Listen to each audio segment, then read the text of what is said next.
Considered by many as the best island in the world, this paradise will never fail to give you its share of sunshine. From the fine sand beaches to the emerald blue waters of its seas, even to the smiles of its locals, everything about this place exudes warmth. A place so serene and quiet you can loudly hear the whispers of your own soul, where marine life is of abundance and scenic views are everywhere. Welcome to the world's most beautiful island. Welcome to the island of Coron.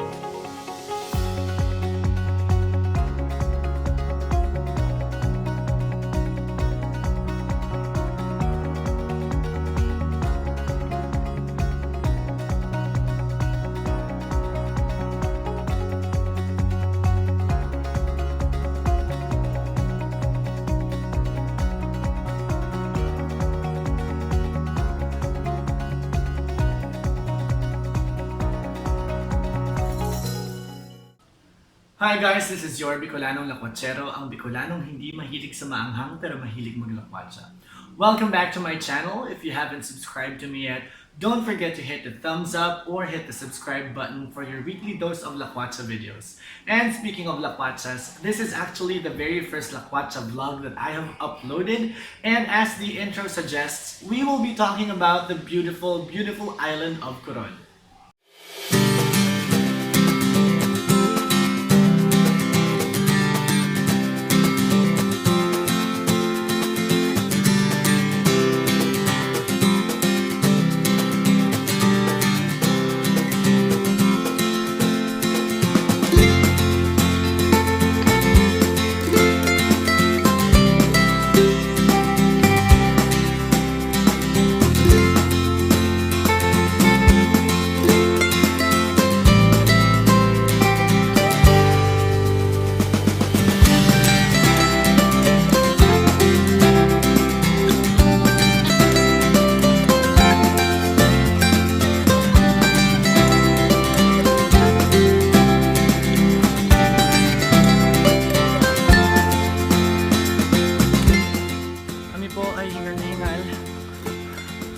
Kaya ang Lakeway, isang patunay ng kagandahan ay pinaghihirapan.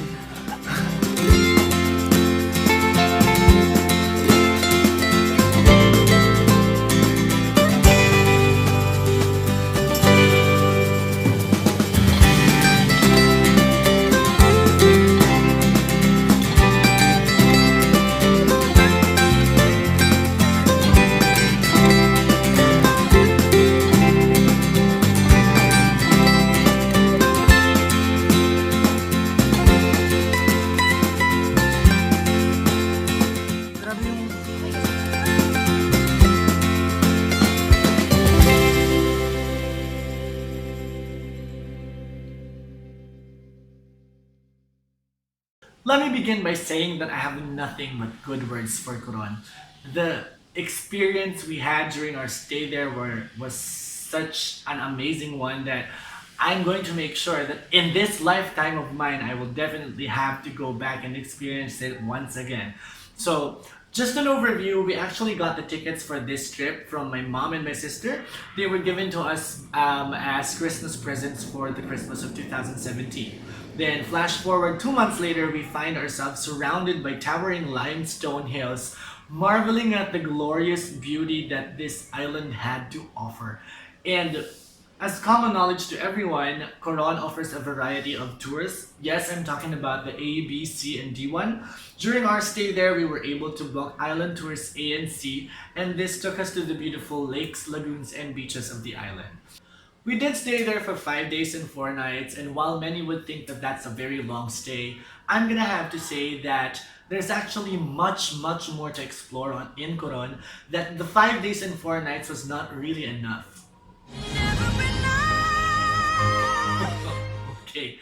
Anyway, I know you all are looking forward to our segment, so let's move on to the first one. The Instagram bait.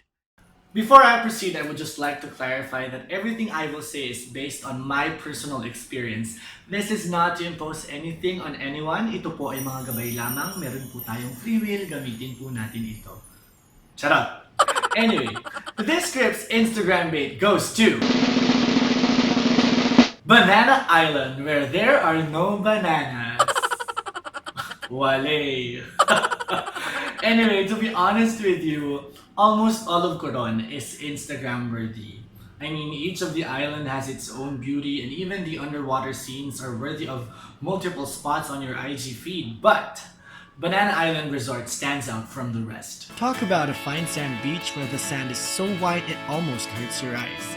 An island where they have hammocks and cute huts and pretty spots where you don't have to exert much effort to snap beautiful photos like this, or even this one. So whenever you plan your trip to Coron, make sure to book an island tour C where you can enjoy this spot along with two other pretty beaches, Bilogdos Island and Malcapuya. Now on to our next segment. For this one, we actually discovered this by accident since we were running late in terms of hotel accommodations for our trip. There weren't much choices since we went to Coron in what we would consider a peak season. We went there last February, and the most of the hotels downtown were already fully booked during the days that we wanted to stay there. But we are still happy because this incident led us to the River House, which is our entry for Off the Beaten Path for this travel vlog. Off the Beaten Path. Located 40 minutes away from the town proper, this hotel is juxtaposed to the Getaway River, where you are given a daily dose of unadulterated nature trip. It is quite a ways from where the action happens, but if you're looking for a more quiet and peaceful stay, this is definitely the place to be. Apart from that, they also have their own pier situated by the river where you can enjoy kayaking in the morning and firefly watching at night. I would also like to give a shout out to the hotel's awesome. Ano awesome? One more. I'd like to give a shout out to the hotel's awesome staff, especially to Ate Riza and Ate Chris, who were very proactive in making sure that our stay was superb. They even went to the extent of making sure that we had fresh towels before we head to our daily tour so that we don't have to bring our own and so that we don't have to rent towels when we get to the island since it would cost us extra. Since most of the activities in Coron involve water, do expect to get wet. And that brings me to our next segment.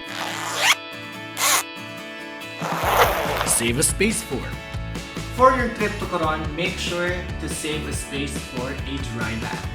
Yes, I know it should be a no-brainer, but if you are like me, who gets overly excited about the trip and forgets to pack the most important things, make sure that you pack a dry bag early on. During your tours, there will be destinations for snorkeling, which means the boat needs to stop in the middle of the ocean. So that means everything inside the boat will get wet since people will come in and out of the boat wet. So having a dry bag secures all of your gadgets, especially your change of clothes. Well, as a matter of fact, they do sell a lot of these at the port before you take off for your island tours, but it's always easier to bring your own or borrow from a friend like what I did so that you can lessen your total expenditures for the trip. And now we move on to the last segment and my favorite among the four. Meet a local. Kaway! Magalo ko sa fans ko. Hello! Meet Kuya Dane. He was actually our tour guide for our first island tour, and being in the industry for more than 4 years, his pleasant aura and witty jokes would definitely be an addition to your overall Coron experience. So, according to Kuya Dane, Busuanga, or now more popularly known as Coron, used to be the capital of Palawan until they eventually moved it to Puerto Princesa.